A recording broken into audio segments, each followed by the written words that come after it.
Hello friends, welcome back my channel. तो friends, आज मैं फिर 2 साल बाद आप लोग के साथ अपने ट्रेन की जर्नी शेयर करने वाली हूँ। तो आप लोग मेरे साथ वीडियो में बने रहें। चीकू हम लोग को छोड़ने आया, देख लो इतना छोटा सा लड़का, खुद लगेज है।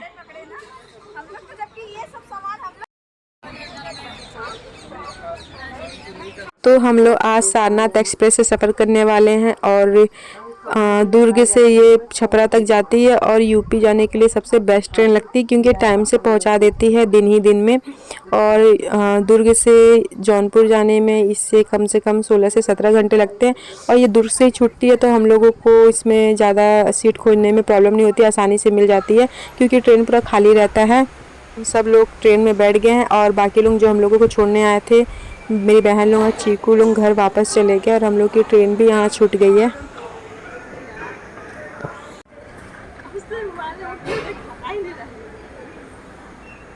तो हमारी ट्रेन की जर्नी यहाँ से स्टार्ट होती है। तो यहाँ पे सुबह हो गया, मैंने रात का नहीं ले पाया क्योंकि बहुत ज़्यादा अंधेरा था, क्योंकि 8:30 बजे हमें ट्रेन मिली थी।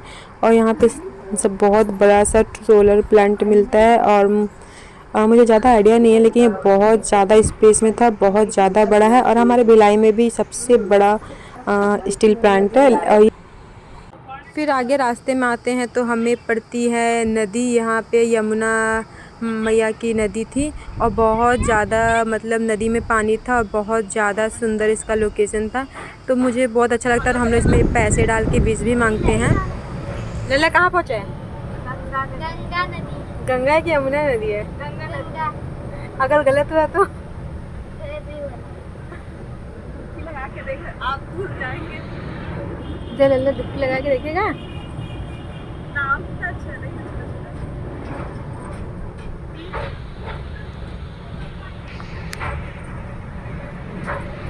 तो बजे हम पहुंचने वाले थे तो बहुत ज़्यादा गर्मी लग रही थी, तो मैं सोची थोड़ा फेस वॉश कर लेती हूँ।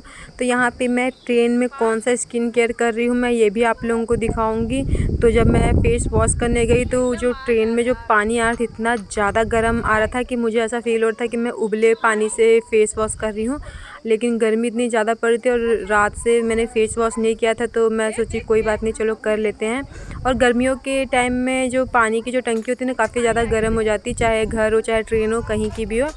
तो अब क्या कर सकते हैं, और पानी था भी नहीं तो उसी से ही फ़ेस वॉश करना पड़ा। तो यहाँ पे मैं फ़ेस वॉश करके आ गई हूँ ट्रेन में और लल्ला को दे दी वीडियो बनाने के लिए। और अब मैं सबसे पहले फ़ेस पे लगाऊंगी रोज़ वाटर, क्योंकि पानी बहुत ज़्यादा गर्म था तो बिल्कुल भी फील नहीं हो रहा था कि मैंने फ़ेस वॉश किया है। और रोज़ वाटर बहुत ज़्यादा ठंडा होता है तो फेस पे लगाने के बाद थोड़ा सा अच्छा रहता है और हमारे फेस को हाइड्रेट भी करता है। और हाइड्रेशन की ज़रूरत हमें गर्मियों में बहुत ज़्यादा रहती है। और फिर उसके बाद मैं यहाँ पे लगाऊंगी निविया का लाइट मॉइस्चराइज़र। और ये मॉइस्चराइज़र इतना अच्छा है, इतना लाइट है। और क्योंकि अगर आपको गर्मियों में पसीने छूटते तो ये मॉइस्चराइज़र आप ले सकते हैं। और जिसकी स्किन ऑयली है उसके लिए सबसे बेस्ट है। ये है कि ये मॉइस्चराइज़र थोड़ा सा कॉस्टली मिलता है, बट इसका जो इसका क्रीम है काफ़ी ज़्यादा अच्छा है, बिल्कुल भी ऑयल नहीं लाता। बहुत अच्छा मॉइस्चराइज़र, मुझे बहुत ज़्यादा पसंद आया तो मैं रख ली गर्मियों के लिए। और यहाँ पे अब सबसे ज़्यादा इम्पॉर्टेंट होता है सनस्क्रीन, तो यहाँ पे लोटस का सनस्क्रीन यूज़ कर रही हूँ और ये काफ़ी ज़्यादा अच्छा है। और ये जेल फॉर्म में था, फेस पे लगाने के बाद कोई भी चिपचिपाहट सा नहीं लग रहा था, ये फेस में एकदम अच्छे से ऑब्जर्व हो जा रहा था, फील ही नहीं हो रहा था कि फेस पे हमने कुछ लगाया है।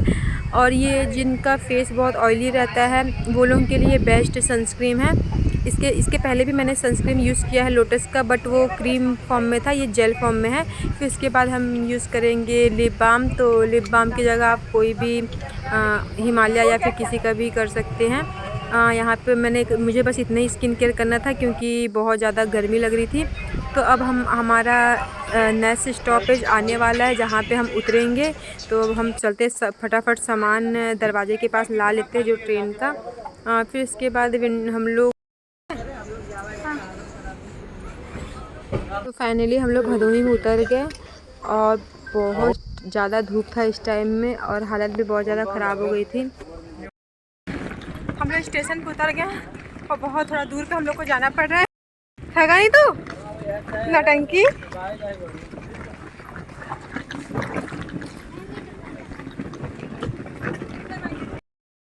ऑटो में बैठ गए।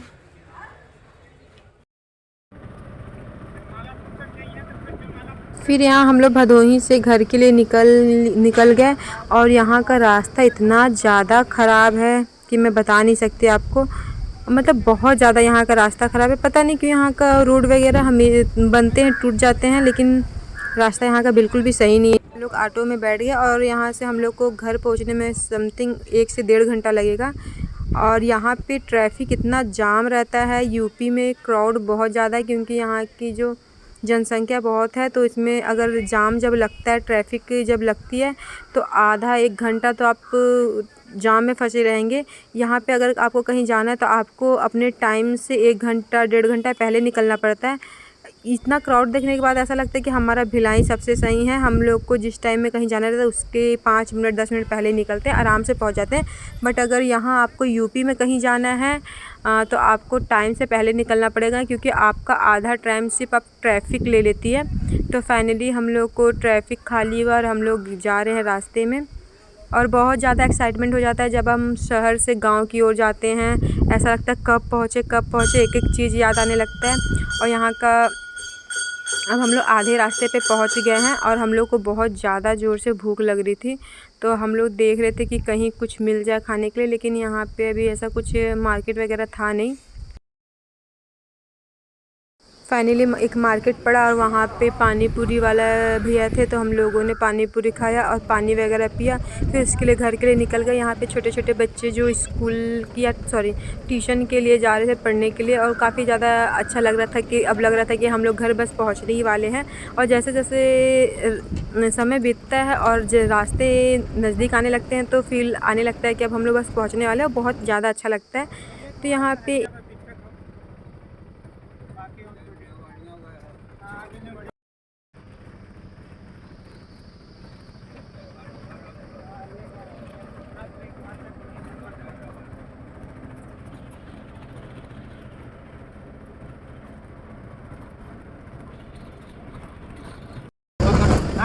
आगे भाई मैं देखा था भाई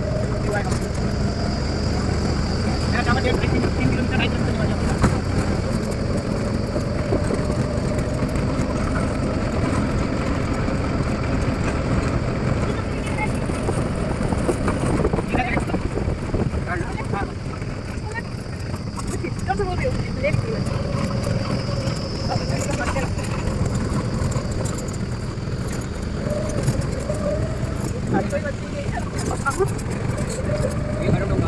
आयुष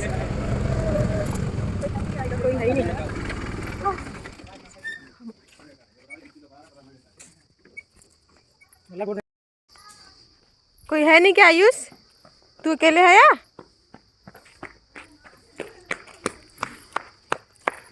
तो फाइनली अब हम लोग अपने घर पहुंच गए हैं और घर में जाने से पहले हम लोग बुढ़ऊ महादेव के मंदिर में जाएंगे।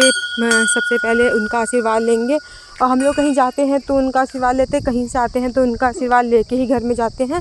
और ये हमारे घर के जो हमारे जगह पे ही ये शिवलिंग प्रकट हुए थे, तो इनका जो मंदिर है उसे नहीं बनाया गया क्योंकि जो महादेव थे वो नहीं चाहते थे कि उनका मंदिर बने। वहाँ पे हम लोग घेर दिए हैं। और यहाँ जितनी भी मूर्तियाँ हैं ये सब ज़मीन से निकली हुई है। तो बहुत ज़्यादा मान्यता है इस मंदिर की। और हम लोग को कुछ मन्नत वगैरह माना रहता है, सब लोग यहाँ पे आके मन्नत भी मांगते हैं, कथा भी सुनते हैं। तो मैं आगे का ही ब्लॉग आप लोगों के साथ शेयर करूँगी। और फिर उसके बाद बुढ़ऊ महादेव को हम लोग प्रणाम करने के बाद अपने घर में जाएंगे और फिर मम्मी को भी प्रणाम करेंगे। लाला तो अपनी मम्मी को छोड़ ही नहीं रहा था।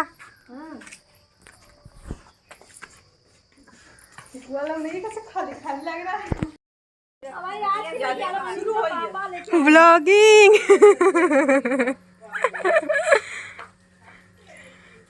क्यों शुरू नहीं होगा? मैं यहाँ आधा बेचारा। ओके फ्रेंड्स, मेरा ब्लॉग यहीं ख़त्म होता है। मिलती हूँ नेक्स्ट ब्लॉग में। Okay bye. बुआ नहीं है क्या?